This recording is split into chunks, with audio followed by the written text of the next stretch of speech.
And peace to everybody. We're so glad that we've gotten an opportunity to be birthed into this time in history. What an amazing time it truly is. Maybe on many levels even more so than any of us have a clue of. We're standing in a place that many people have spoke about, prophesied about, however you want to terminize that, and yet they never at the level that we're moving into got an opportunity to see it. And so we're taking a look at Maria Blavatsky, and I will say I wish that all could spend the time, the hours, the days, the weeks, the months to really see the whole picture of what she's doing, and as I'm not capable of doing that with folks at this point, when Source gives me a commune with some people who want to do nothing but study all day long, then I certainly am game for that. But until that happens, I can only do what I can do. And so those that desire to listen will listen, those that don't won't, and there's really not much that you can do about that either. You just kind of have to put the truth out there, and those that hear it, and those that don't. And so we're in a time spiritually like has never been. If it wasn't bad enough, the deception that was brought on with Christianity, we have fivefold function now of deception that's going on all over the world. And so that's gonna, in some ways, that's gonna make it a little more difficult. Dolores Cannon talked about this. It's funny, all the people that want to run from the stuff that's difficult, and yet you run to these people who understood mystics and talked to the spirit realm, and you immediately hear all of them say all the things that people that want to run say. And so it's really quite crazy. I constantly keep track on this and listen to what those people who have some wisdom and knowledge say, and it's not what is really being put out in a lot of ways mainstream. And so we all have to protect ourselves.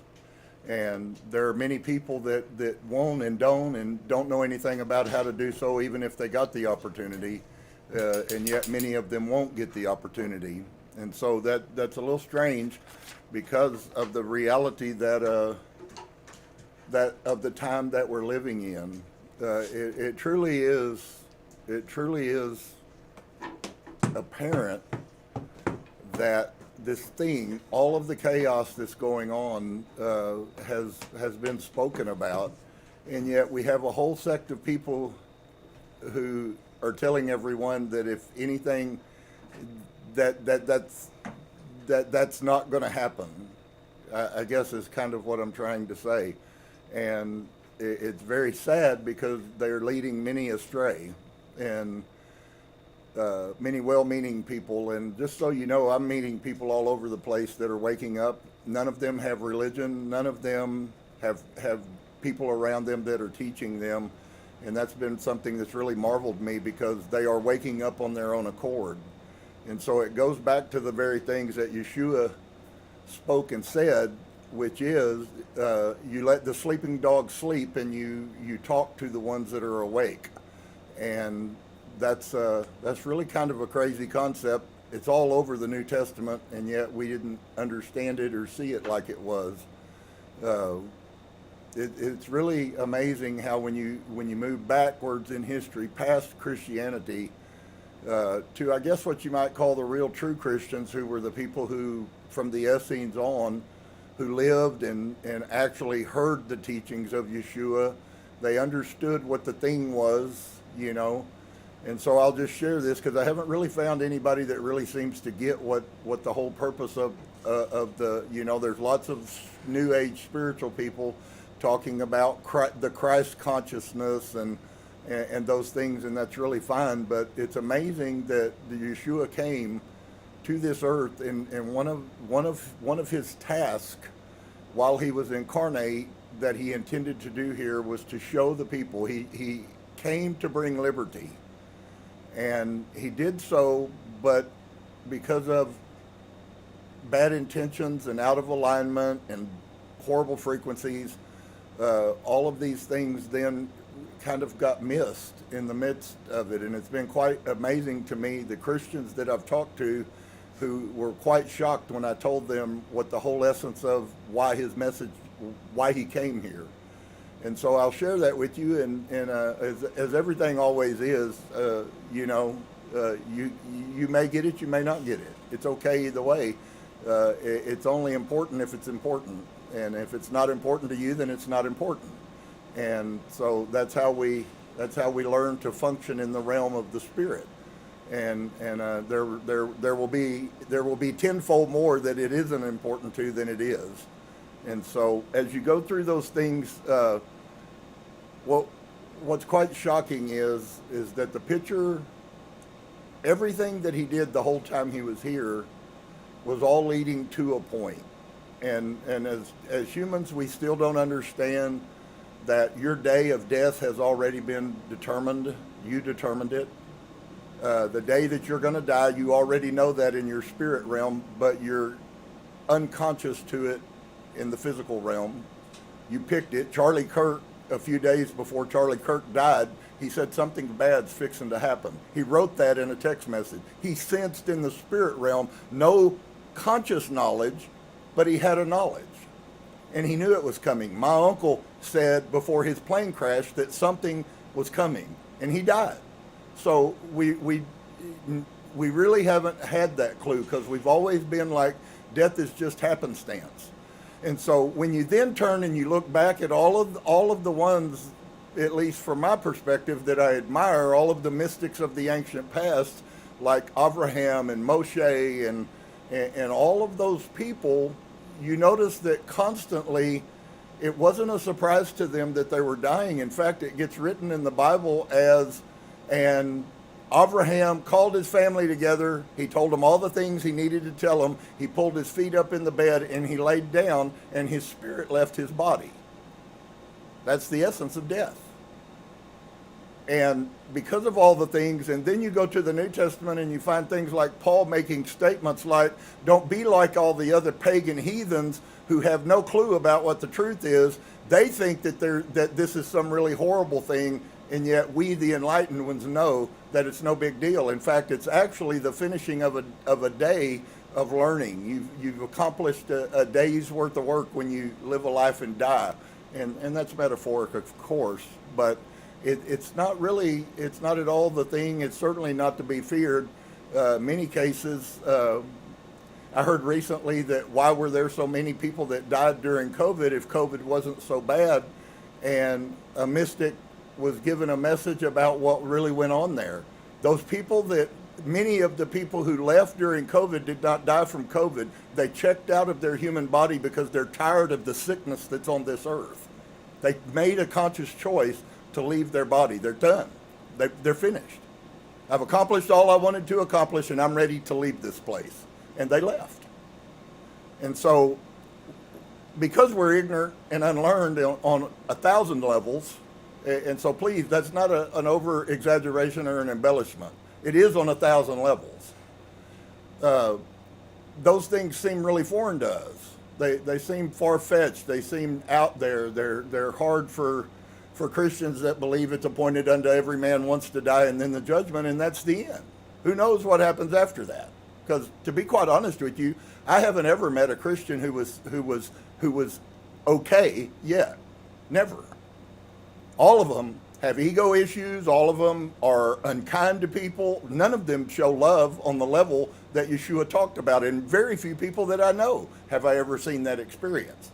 So if the Bible and the Christian doctrine is the way, friends, we're all lost.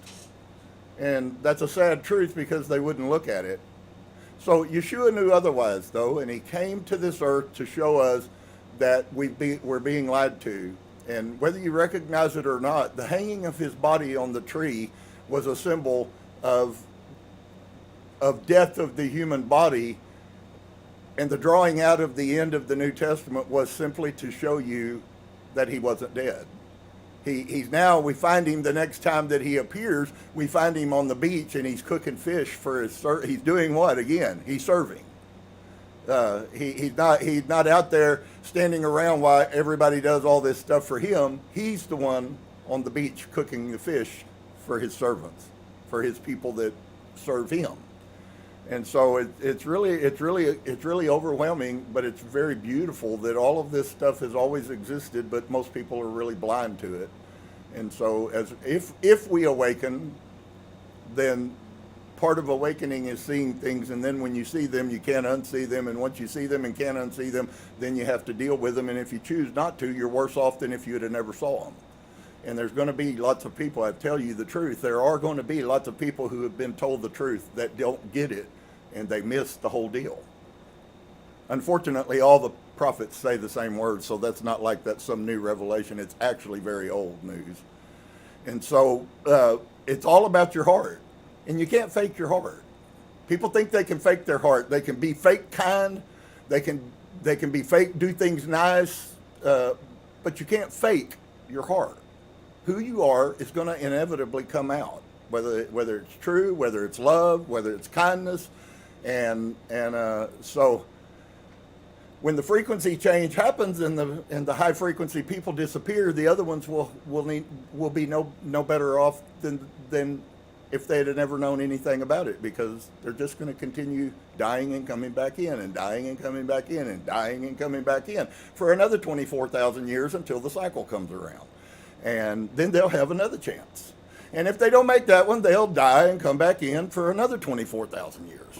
So that's how that all works. Helena writes where we left off, and it's funny because the first page just really jumped out at me. This is what it says.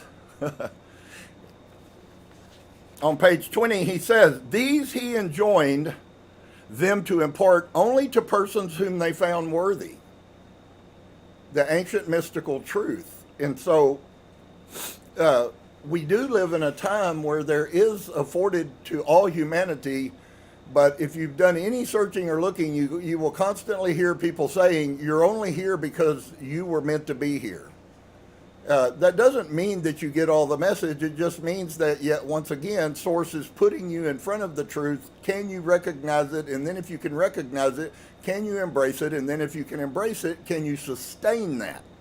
And you'll hear a lot around true mystics about sustaining the frequency. Some people hit it for a minute, they're kind for 5 minutes, and then they're back to their same old self. That's not sustaining. We have to achieve our frequency, and then we have to sustain that. And that's through active, constant examination of yourself. And most people aren't willing to do that. It's sad, but it is true. And so St. Jerome names the Jews of Tiberias and Lydda as the only teachers of the mystical manner of interpretation. Finally, Anna Moser expresses a strong opinion that the writings of Dionysius Areopagita have palpably been grounded on the Jewish Kabbalah. And so, just so you see how this is functioning, Yeshua is there teaching the Kabbalah to people, and he's teaching in the same way that the Jews ever since him and before him taught. They only taught people that they found worthy to teach it. Of course, they also knew that when there were other people who slipped in and heard the truth, that it was okay because they wouldn't get it. They wouldn't understand it. And so,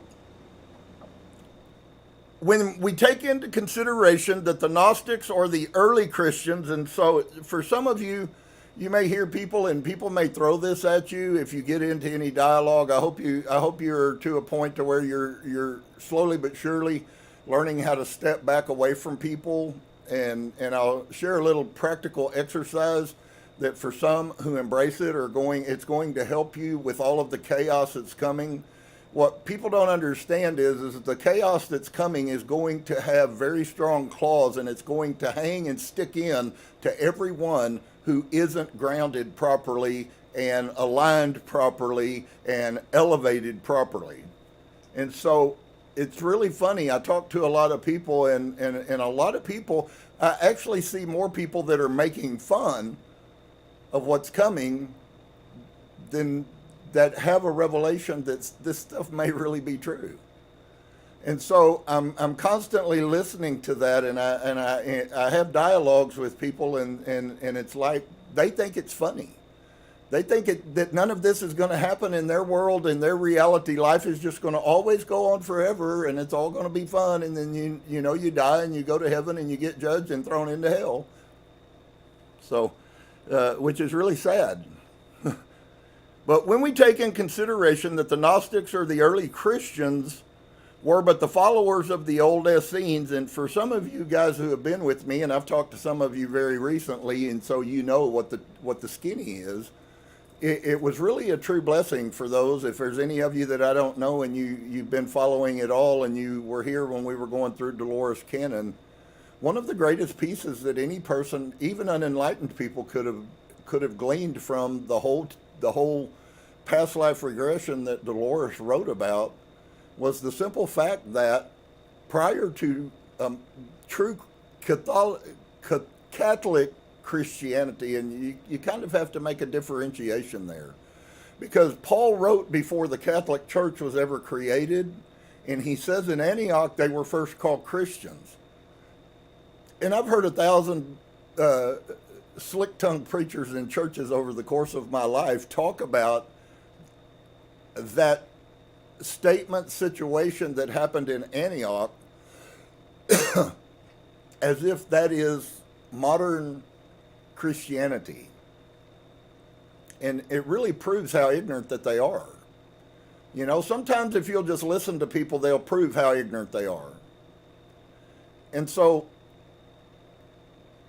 they equate what is modern Christianity with what is the real true Christians, which were followers or exemplars of Yeshua. And they were all Gnostics. They all understood the mystical. They all understood the power. We find that in Saudi. We find that in the little girl. She walked around. She did miracles. She watched Yeshua do miracles. She didn't have to conjure. They came out of the inside of her. And for some of you who maybe are waking up pretty heavy, that's actually supposed to be where we're going to end up walking, and it will be. You know, Yeshua said this, and I used to say it, and there were about a 50%. 50% would have no emotions about this statement, and other 50% would get condemned about it. And that was simply this, that supposedly the Savior of the world comes to the earth, and he tells people that if you're not doing signs and wonders, it's proof that you're not one of his. That's crazy, but they're mindless. You can tell them that right in their face. You're proving what you are, and they still don't get it. They turn around and go right back to what they've been doing for, I guess, their whole life or however long. But he made this statement, and it wasn't accidental. These signs will follow those that believe. How many are you watching that the signs are following? Ask yourself that question. And are you one of the ones that the signs are following? Belief is a real big deal in mysticism. So when he says that, he's really saying a lot more than I can express without making a lot of people really angry, because he's very dogmatic about that. Everything that comes from manifestation, I could give you a list of 100 people long who are on the internet right now teaching manifestation through true belief. That's modern. They're not New Age. They can't stand spiritualists. They know that the spirit realm functions, and it has nothing to do with spiritualism or New Age. So, I mean, I'm just watching the divisions it's the same thing as Christianity all over again. That's why you have 24,000 sects of Christianity, because if you don't like what somebody else believes, you just go down the street and open another church. None of it's about the truth. It's not about the truth. It's about what I think. And so we got to be really careful. This time that we live in is really critical. And they've been kind. The ancients have been kind and told us what we could expect. They told us how it's going to happen. They told us who's going to be in it, and they told us who's not going to be in it. And so the beauty is the difference between Christianity, although it was still applicable there, is that you get the opportunity now to choose. That is to say, you get the opportunity to change who you have been into who you should be or not. And there's going to be more people walk away than stay. You should expect it. That's the whole dissonance thing. That's the whole separation thing. It is you protecting yourself. The separation thing is anyways.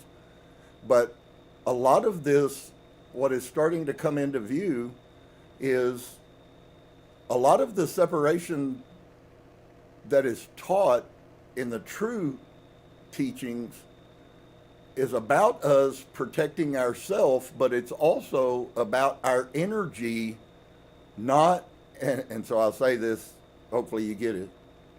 It's about our frequencies not syncing anymore. Okay? As one person elevates and another person chooses to live in their density, there's going to be a repulsion. We see it all over the universe constantly. We really should begin to believe and understand that we have magnetic signals, that we're huge magnetic generators. Our hearts produce 10,000 times more magnetic energy than our brains do. And if you've ever looked at the earth, you see the big loops that go around and around and around and around the earth. That's happening in you every day. And so here's what's happening for those of you who maybe have encountered this and you don't quite know what it means, or maybe it hurts you, and I expect it will. That's where one of the tests that is being given to humankind at the end is, can you learn how to set boundaries, and then can you learn when those boundaries get breached how to push away. And so what's happening is you're putting out a frequency, and when you encounter people who don't like you, Alan Watts talked about this. He said, why are you constantly trying to make people who will never be at the same frequencies as you, why are you trying to tie yourself to them? You can't. It's never going to work. It's like a dog and a cat trying to get married and live in the same house. It ain't going to work. And so what we're seeing going on is we're starting to watch that repulsion. The greatest one, which I think the universe is maybe doing this right now, not just because it needs to be done, and it is part of the purging. People are recognizing the earth is starting to purge. Humans are starting to purge the things that no longer work. And don't be surprised when somebody who's not enlightened purges you, just as you will by nature purge those who are not enlightened. So it actually becomes like turning two magnets where they will never go together. They constantly are pushing each other apart. That's the field. And their field is not the same as your field. And you will repel each other. And so you have to be conscious of those things, because they're going to happen. And if you don't, then your emotions, and then you're going to get back into fear, and then you're going to get let all the things that come into your mind about how people don't like you anymore, and you're freaking. Listen, every psychologist out there is telling people as hard and as loud as they can. I can hear it very clear every time I cut the TV on, that you are going to be alone. That is part of this concept, because you are going to repel everyone who is not functioning at your frequency. And of course, some have been living with that their whole life, so they fully understand now what they've been experiencing for years. So you just have to be conscious of these things. You have to be conscious that things are not what they were yesterday, and they're never going to go back. The only way they go back is if you step out of the journey, and you can, and return back to the density that you were. And so you'll see what happens. You'll see people that are starting to kind of enlighten together, and all of a sudden one will drop out and they'll start spending all their time with low density people again. When they do that, they're done. They're done. So be very careful of that. It's very potent stuff. And so he says, when we take into consideration the Gnostics and the early Christians were but the followers of the old Essene under a new name, this fact is nothing to be wondered at. Professor Molitor gives the Kabbalah its just due. He says, the age of consequence and shallowness. So listen, this was written in the 1800s. And listen to how these words are applicable today. And you can then decide for yourself whether Helena Blavatsky's work 120 plus years ago is relevant for us in the time that we're in. You can do the same with Dolores Cannon. You can do the same with Edgar Cayce. And every one of them are talking about this time. Listen, the age of inconsequence, that means no consequences, and shallowness in theology as well as in sciences is past, and since that revolutionary rationalism has left nothing behind but its own emptiness. Have you looked around the world today, friend? If there's ever been a chasm that was visible and you could get to see high frequency and low frequency repelling each other, you need look no further than politics. I'm just saying. It's not incoincidental that the earth is purging itself. We're having all kinds of things. We're constantly having volcanoes. All of this was spoken about in the Bible, written around with a lot of corruption, but the truth is, the truth of what's going on was still there. They knew this then. And so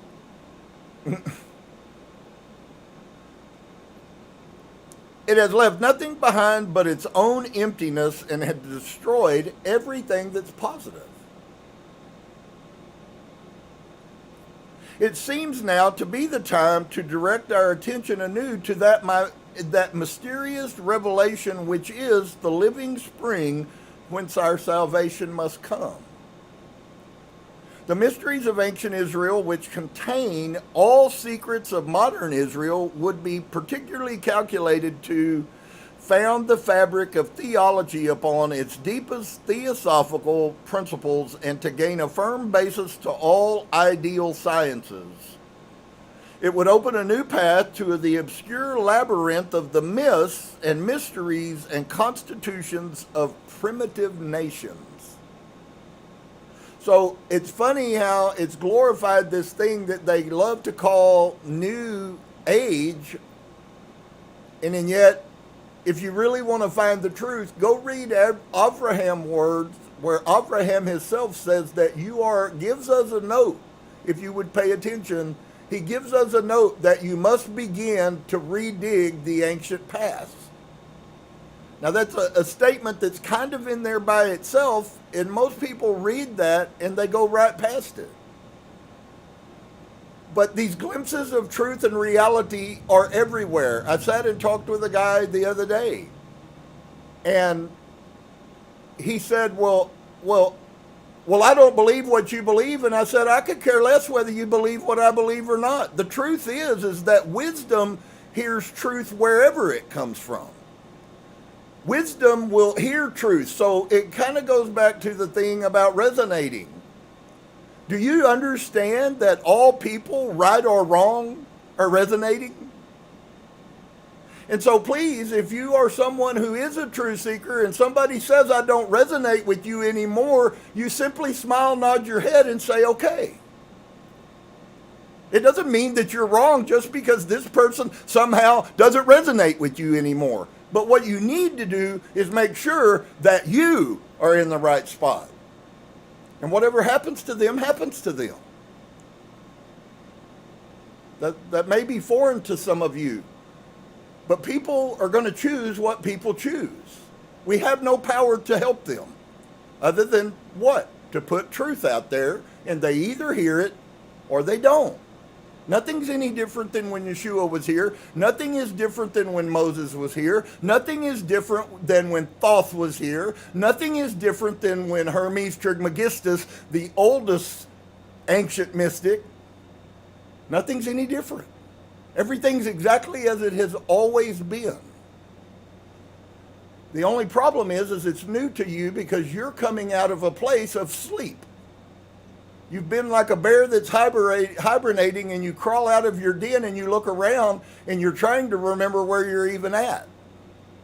And that's what's going on. And the problem is people are crawling out as if they know everything about what's going on, but they have no knowledge. They had none when they went in, and they have none when they come out. So we have to be very careful about that. Knowledge and truth will manifest itself out of the most wicked person that you've ever met. Source uses all kinds of people. I hear truth coming all over the place. And it's like, well, that's a truth, but everything else you said is not true.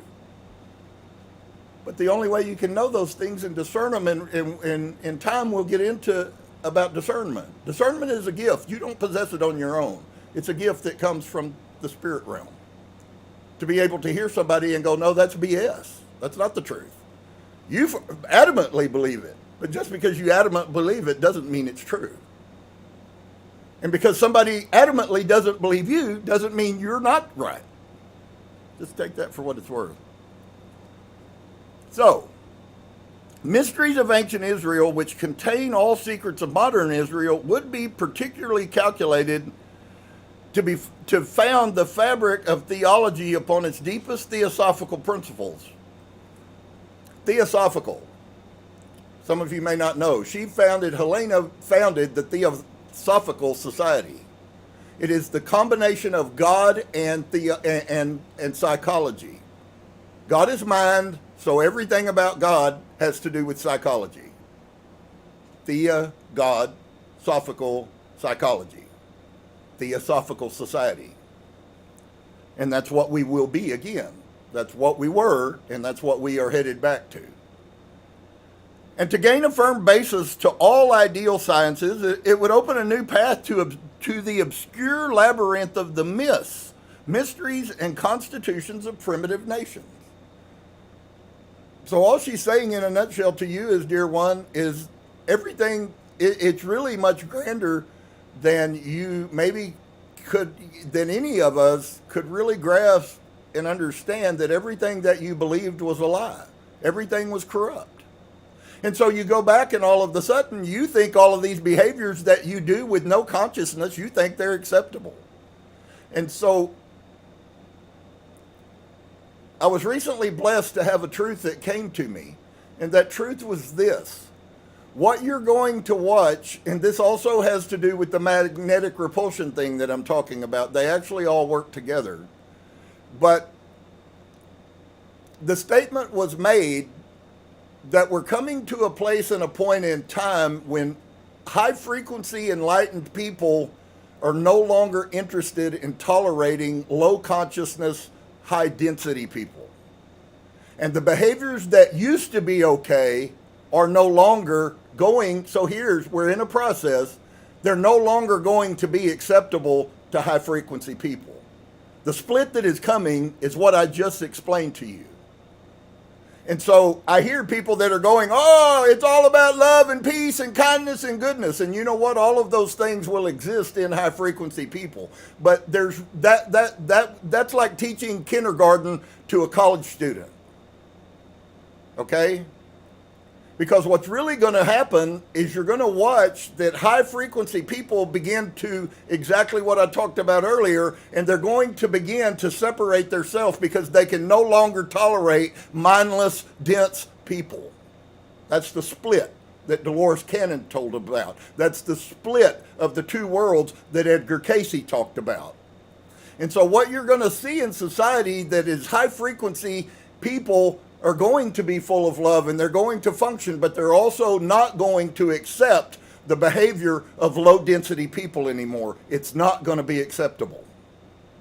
So society, whether you know it or not, society is being rewritten right now in front of you. And high density people are going to inevitably, whether that be a year, 5 years, 10 years is irrelevant. But what is coming in the future is that you will begin to see an even greater split than you see in politics. This is just a wake-up sign to humanity that there is a split going on. And so the ideology of the left is coming to a point, and they're refusing to look because they say, well, we don't resonate with you Republicans. When people say that to you, you really have to protect yourself, because that is really such a line of bunk, it's not even funny. It is maybe true. They're not on the same frequency as you. But the perceived connotation of low-density people is that somehow they're the God person, and because they don't resonate with you, that doesn't make them wrong, that makes you wrong. And that's how most of the people that I've heard use it. Instead of asking theirself, is the lack of resonance because of me? Of course, it always goes back to the same thing, friends. And for those of you who know that and have spoken to me and told me that I'm starting to recognize that it's all about me inside. I've had 2 people that I love very much tell me that as a revelation in the last week. I realize that none of the problems that I perceive come from anywhere else except me. And there's all kinds of people that I know that haven't even begun to come close to that idea. So until you begin to look inside of you and do the shadow work of yourself, until you begin to look at the mirror that is you, that's why all of these metaphors I've been teaching you guys for way over a year before we even left the religious aspect. So there were sources always on time, friends. He's never behind. He's always actually ahead. And so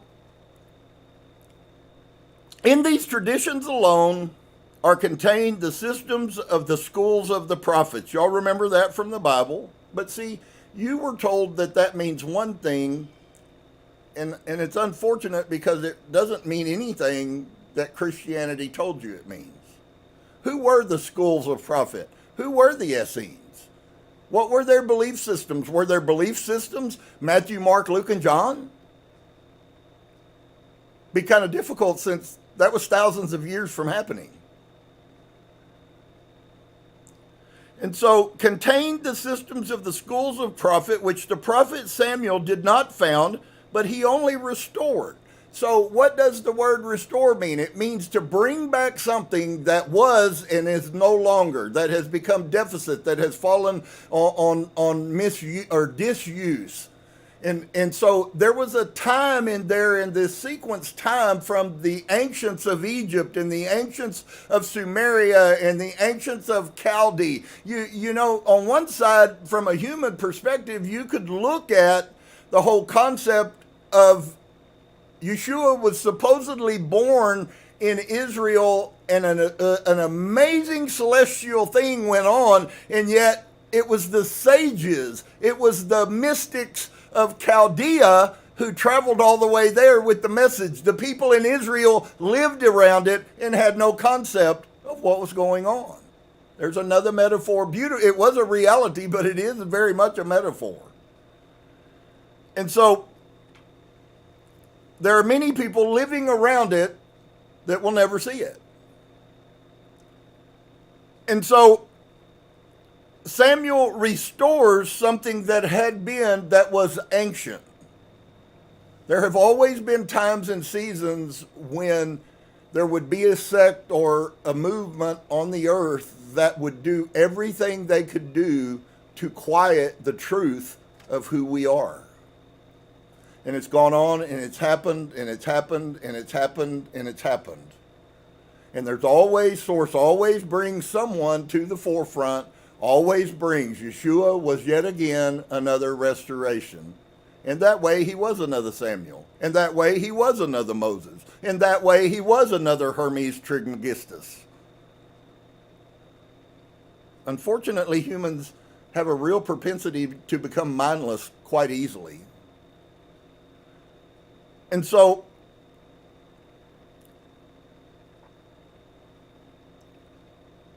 he restored what was, and then whose end was no other than to lead the scholars to wisdom and the highest knowledge. So Source keeps putting people on the earth that possess wisdom, and when you possess wisdom, you really see through a lot of things that other people believe to be true. And of course, as it was with the prophet Samuel, as it was with all of the others, Yeshua saw through all of the lies, and he knew what the truth was. And what did they do? They killed him. So this is an ongoing human theme. It's been happening at least 300,000 years.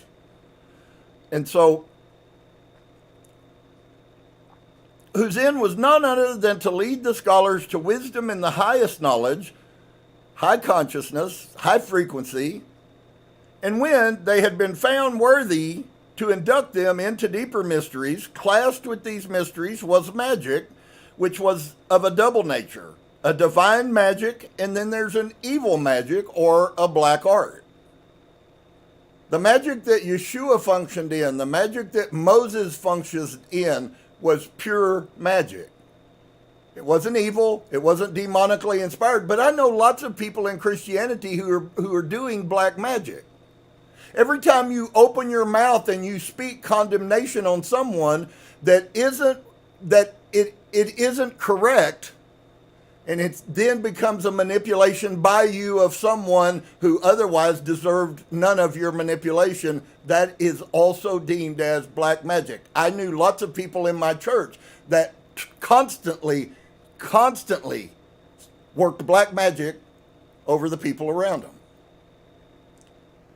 And so, because they're ignorant of what they're doing, they do it and have no consciousness. Doesn't mean it's any less powerful. And it doesn't mean that if you consciously practice that manipulation, that you won't get much better and much stronger about it, because you can. And so, this evil magic versus divine magic,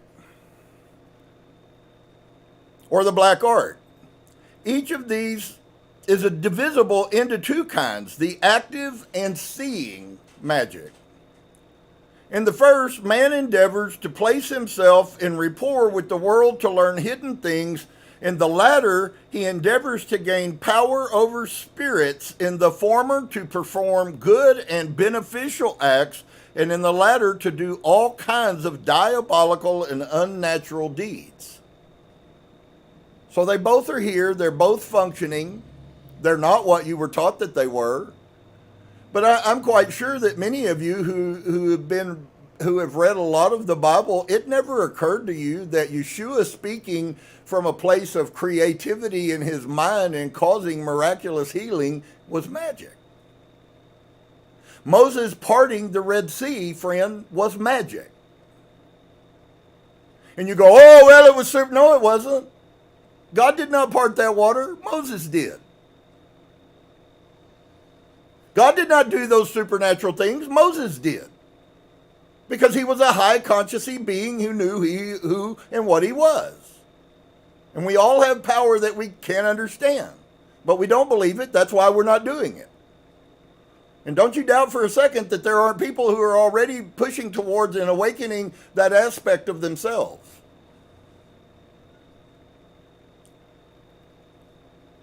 And so each of these is again divisible into two kinds, the active and the seeing. In the first, man endeavors to place himself in rapport with the world to learn hidden things. In the latter, he endeavors to gain power over spirits. There is some truth that some of Solomon's stuff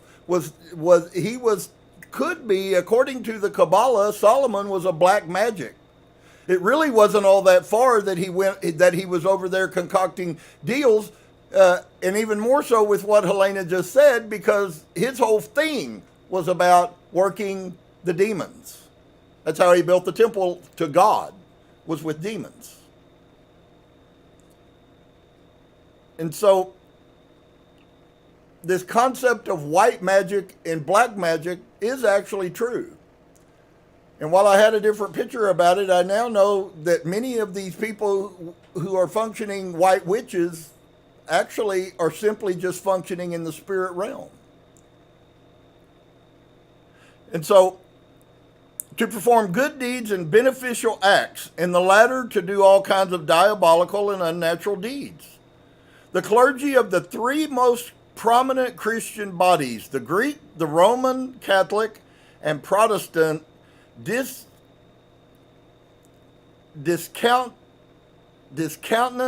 every spiritual phenomena manifesting itself through the so-called mediums. I've had some of you tell me, well, I was in Christianity. I don't know anything about the magic, and I don't know anything about psychics, and I don't know anything about mediums, because we were told that those were really bad things.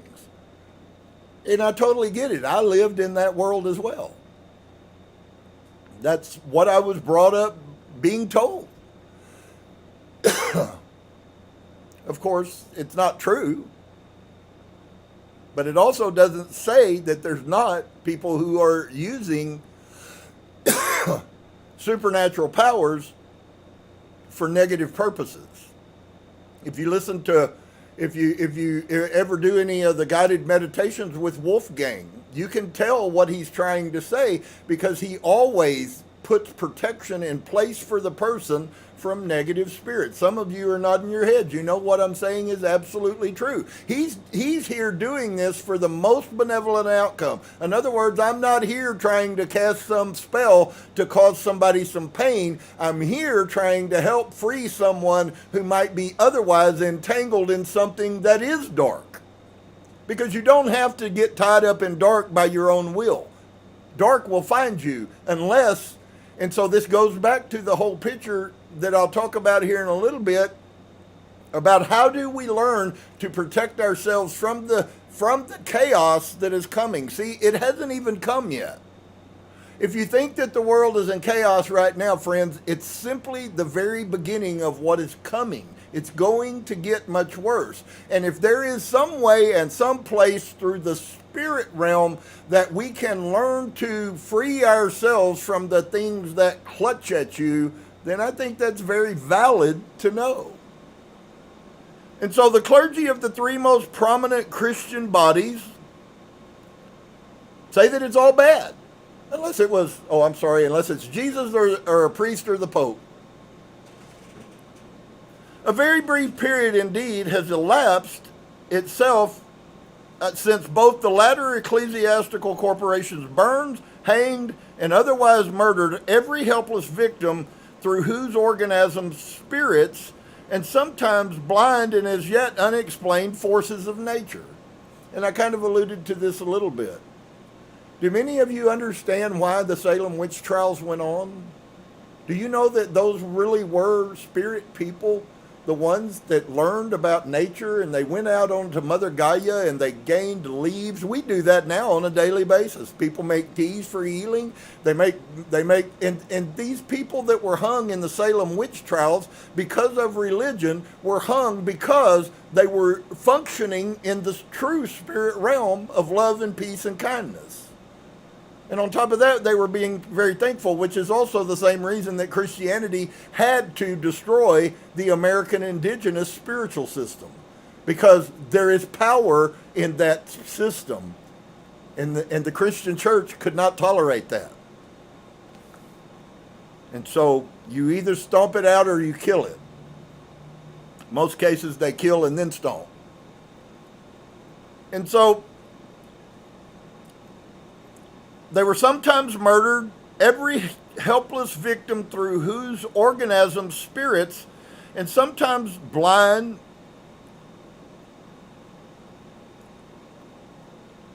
and as yet unexplained forces of nature manifested themselves. At the head of these three churches, preeminent stands of the Church of Rome. Her hands are scarlet with the innocent blood of countless victims shed in the name of the Moloch-like divinity at the head of her creed. I was questioned. It was the first time that I've really gotten to use this piece of truth in the manner in which, so I know that it came from source, All these things, when you begin to realize that everything is a test, when people come at you or they attack you, you understand Source put you there so that you can learn how to conquer. Okay, we're the head and not the tail. We're above and not beneath. If you're constantly losing, then you're either not very conscious or you're not walking with Source, one of the two, because you're not supposed to lose. You're supposed to learn how to win kindly. And so somebody asked me about this, about Yahweh. And I remember when we honored Yahweh and praised Yahweh and worshiped Yahweh, I have no problems. You're no better than anybody else. Everyone who was a Christian was in that nonsense, and they believed it because that's what we were programmed in our subconscious from the time we were little bitty kids, that Christianity is what we all are. And they're still trying to do it. And then you find the reality of it is once I stepped outside of the Bible, I found out that Yahweh was the lowest of the gods of the pantheon of Canaan. And when I told this dear one that statement, it like it sucked the wind out of his lungs. He couldn't deal with it. He said, "What?" And I said, "Get out of the Bible." "Oh, well, I don't study anything but the Bible." I said, "Then stay in the Bible. Good luck." There's nothing you can do to make people go find truth, friends. People that don't want to know truth, they'll be lazy, they'll sit on their hands, they'll distract themselves with everything that keeps them from having to look for truth. This is an active engagement of your mind, and if you're not interested, good luck. So, these manifestations were around and they couldn't stand it. Her hands are covered with innocent blood of countless victims shed in the name of the Moloch-let divinity at the head of her creed. She is ready and eager to begin again, but she is bound hand and foot by the 19th century spirit of progress, but she is bound of religious freedom, which she reviles and blasphemes daily. The Greco-Russian Church is the most amiable and Christ-like in her primitive, simple though blind church is simple though blind faith. There's one for you. I used to ask the question, so what's the difference between the Catholic Church in Rome and in the rest of the world and Orthodox in Russia? And so Helena will give you a little insight. They are closer to the truth than what you think Christianity is. And they have totally different belief systems. They left the Catholic Church because they did not agree with all the lies. Just as the Protestants did. And so,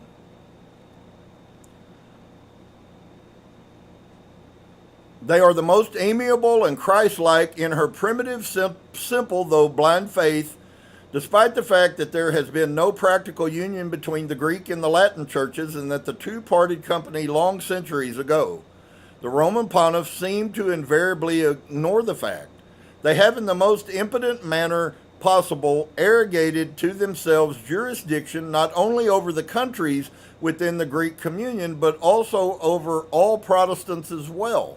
The church insists, says Professor Draper, that the state has no right over anything which it declares to be within its domain, and that Protestantism, being a mere rebellion, have no rights at all. That even in Protestant communities, the Catholic bishop is the only lawful spiritual pastor. Decrees unheeded, encyclical letters unread, invitations to ecumenical councils unnoticed, excommunications laughed at, all of these have seemed to make no difference. Their persistence has only been matched by their effrontery. In 1864, the culmination of absurdity was attained when Pius IX excommunicated and fulminated publicly his anathemas against the Russian emperor as the schismatic cast out from the bosom of the Holy Mother Church. Neither he nor his ancestors, nor Russia since it was Christianized 1,000 years ago, have ever consented to join the Roman Catholics. Why not claim ecclesiastical jurisdiction over the Buddhists of Tibet or the shadows of the ancient Hyksos? The mediumistic phenomena have manifested themselves at all times in Russia as well as in other countries. This force ignores religious differences, it laughs at nationalities, and it invades unasked any individuality, whether of a crowned head or a poor beggar. Not even the present vice god Pius IX himself could avoid the unwelcome guest. For the last 50 years, His Holiness has been known to be the subject to very extraordinary fits. Inside the Vatican, they are termed divine visions. Outside, physicians call them epileptic fits. And popular rumor attributes them to an obsession by the ghost of Perugia and Castelfidardo and Mentana. The lights burn blue. It is now dead midnight. Cold, fearful drops stand on my trembling flesh. Methought the souls of all that I caused to be murdered. What an amazing idea. You could imagine if you were in a place spiritually to where you begin to see what you might not have seen, you could see how quickly that might make you go mad. Do you understand the millions of people that have been killed for the Christian doctrine? It's an innumerable amount, friends.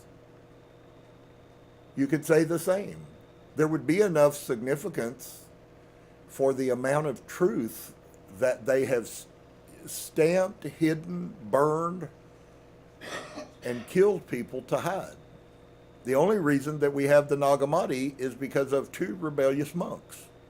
2 men saved all of the ancient texts that exist by the Gnostic followers of Yeshua. 2 men were that significant to the health and the healing and the truth of the whole world. Wow, that's crazy. At least the whole world outside of the other places which you can't get in either, just as she's talking about. And so the mediumistic phenomena have manifested themselves at all times in Russia as well as in other countries. You can take that there are countries out there, friends, who do not send you to hell because of spiritual gifts and powers. That only comes out of Catholicism. That's why you believe that going to a medium is a horrible thing. That's why you believe that psychic mediums are talking to the devil. And I listen to this stuff constantly, man. These people, it's so funny. If you listen to those who are functioning in psychic powers, they almost never talk. It doesn't mean they're not there, because they are. It doesn't mean that they're not real, because they are. But the quantity of spirit forces and conversations that are had that include something that is of a negative nature or a malevolent nature are so minuscule that it's not even funny. The mass majority of mediums talk to spirits constantly, and they never talk to a negative one. Now, when they encounter one, it does shock even mediums. Just so you know, many mediums recognize it and don't want anything to do with it. And so I think there's wisdom in that as well. If you want to play with the media, if you want to play with a malevolent spirit, then by all means, I guess, knock yourself out, go get your Ouija board and sit down, and I assure you they'll come find you. I'm not interested personally, but I would like to function in the realm where the positive spirit. So now we hear words like your spirit guides. How amazing would it have been if I had known that the spirits were watching me? People that loved me are still here right now. Many are clapping their hands and telling me and urging me on, as well as Source is also. And so this force ignores religious differences, it laughs at nationalities, and it invades unasked any individuality. And this is going to be something, speaking about where we're headed. I don't know if many of you understand it. The picture that you saw that popped out is actually a spiritual picture that came out with the hippies. You find it in the New Testament. You find it with Peter and them. They had moved. They were already living at some levels in it. But when Yeshua died, it became everyone is no one. Okay? We live in a world that is full of materialism now. It's full of ego now. It's full of self now. And as I said earlier, along with lots of things, it's going to become very unpopular for the individual. It's going to become, what we're going to watch is the true essence of the collective soul. In the collective soul, there can be no ego. So I can tell you without any hesitations that there will be no high frequency people with egos, because you cannot attain high frequency with ego. Now, if you're a wise person and you just heard truth, you'll begin to pay attention to your ego, and you'll begin to kill that. If you're not wise, you know what you'll do? You'll go, so what? And you keep right on trucking. You'll never change a thing. And that happens constantly. It's very sad, but it is a truth. And so you cannot be high frequency in ego. You just can't do it. And there are many other things, one by one, that I'm going to expose to you that will keep you from being high frequency. Fear is one of those. If you're sitting around and you're scared about whether you're going to be one of the high frequency ones, I'll help you with that. You're not. You're not. Because you obviously haven't awakened to who we are yet. You haven't awakened to who He is yet. So you're still asleep, stumbling around, in some cases maybe thinking that you've accomplished something. And while that seems a little overly droll that we should wander around, it also is the truth. And so we then get to make a choice. When we come to that revelation, then you have a choice. Bashar made a statement, and I've seen that it applies across many, many different levels, friends. A habit is only a habit until it's exposed to you that you have it, and the minute that it becomes exposed to you, it's now a decision. Staying asleep is only staying asleep as long as you never are told that you're asleep. The minute someone tells you you're asleep, you now are continuing from that point forward to make a decision to stay asleep. And if you choose to do that, you have the freedom to, but it's not going to fare well with you. And in the scheme of things, I certainly would not encourage someone that you stay asleep, because it's not going to really bless you very much. So, but you have free will to choose whether you choose to do that or not. And many are going to, and already have. So, the thing I wanted to share with you is a piece that will help those who heed it and take advantage of it. Source said to me recently something that was very profound. I now find that while, yes, he was giving me an individual message, a mandate for my life forward, which doesn't have anything to do with anybody except me, there is a piece of it that is applicable to all of us. And that is this, dear one, that you, as part of being one of the collective soul, which is what you are, if you are going to be high frequency, you, the individual, will cease to exist. The collective soul is a community where everyone is the same. There are no higher, there are no lowers. And she actually talked about that, where there was none that were great, and there were none that were less great. Now, saying that doesn't mean that there aren't people with different gifts. We've all got different gifts. There are people who can do one thing well and somebody who can do something else. But that's also fits into the part of the collective. What makes the whole is everyone is different, so everyone has a different, unique purpose. But all of those purposes have nothing to do with what you want.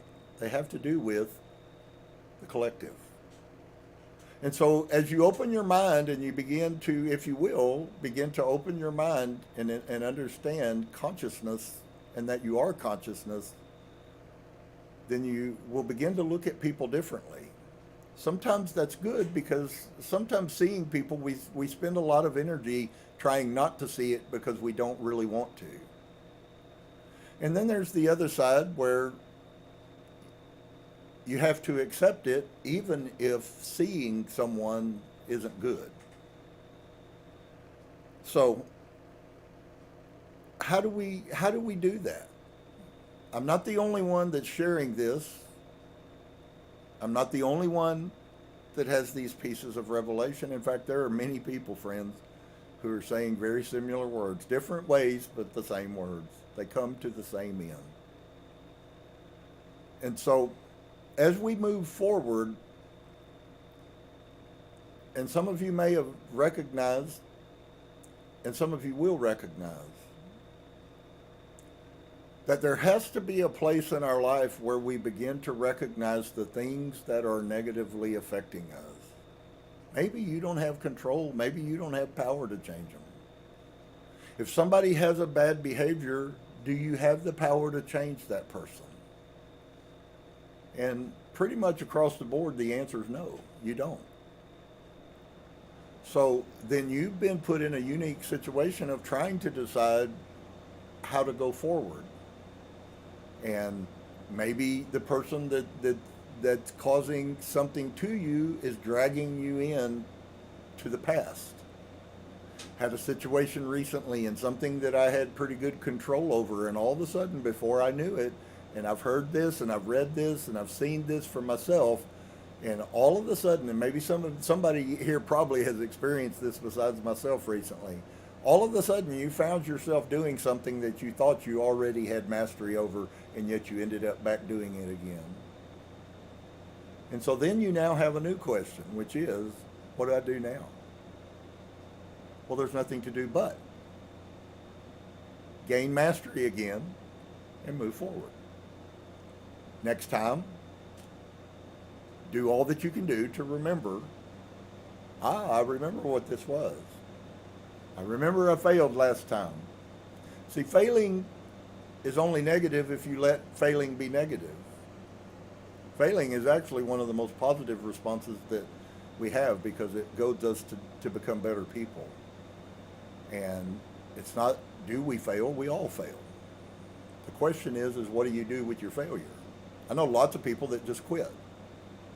They weep and whine and moan and then they do the same thing again, and then they weep and whine and moan, and then guess what? They do the same thing again. And that's not necessarily the spirit that Source wants us to function in. He really wants us to function in victory. And so he's very kind and loving and benevolent.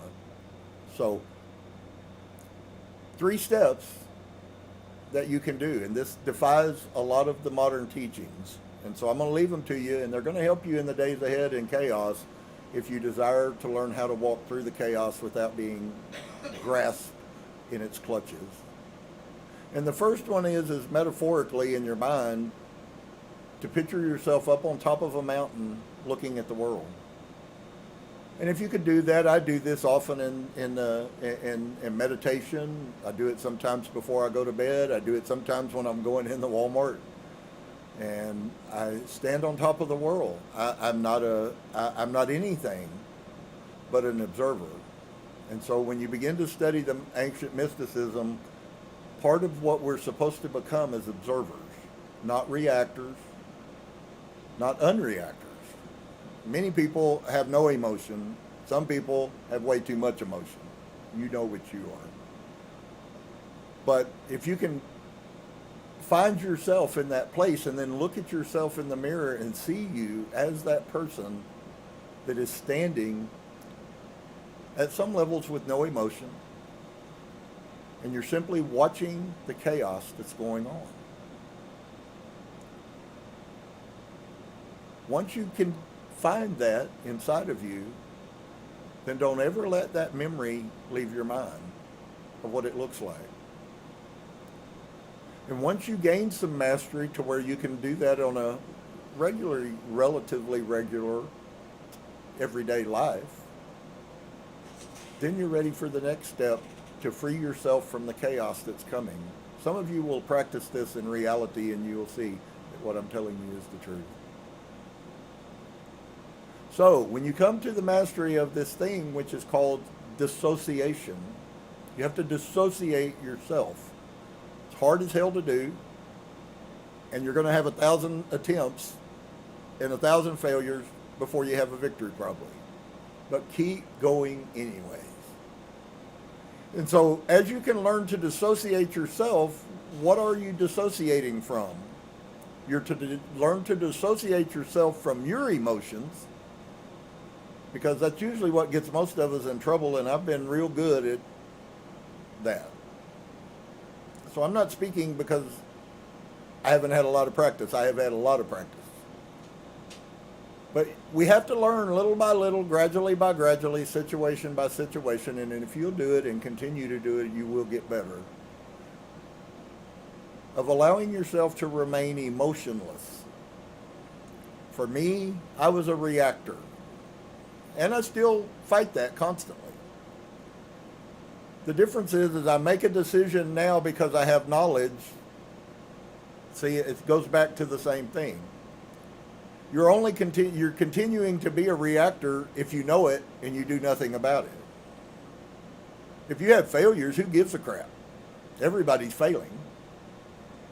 That's not the point. The point isn't your failures.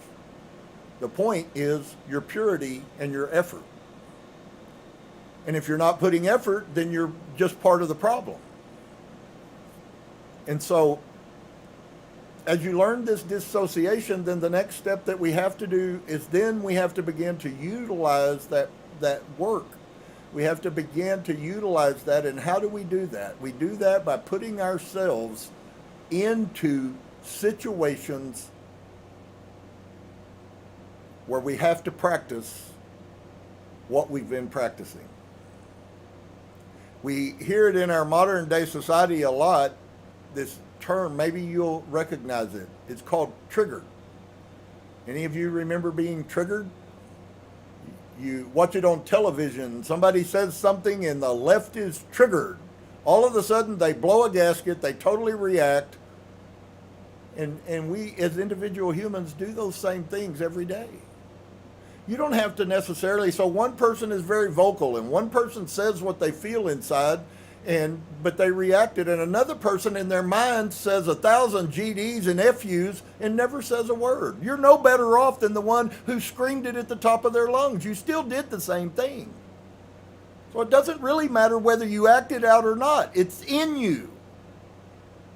This is still all about in you. And when we grab that, it really begins to deter our higher consciousness, or not deter our higher consciousness quite a bit. And so you then have to move into, if you were on the hill looking at the world, you have to move into getting off of the hill, going into the world.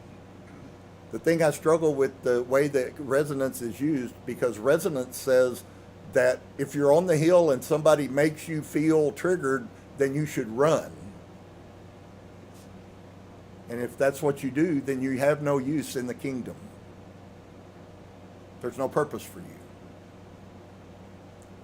Because the purpose of all of this consciousness is that we help other people achieve consciousness.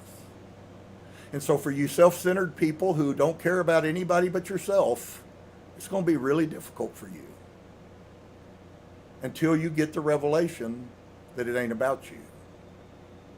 Until your heart bleeds to help other people, you will never find all that Source has for you.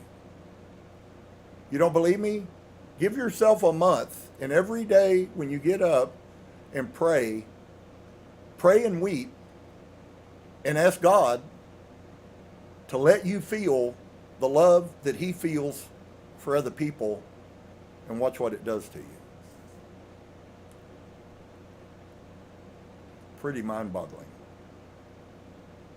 See, we don't even understand what all of this is about.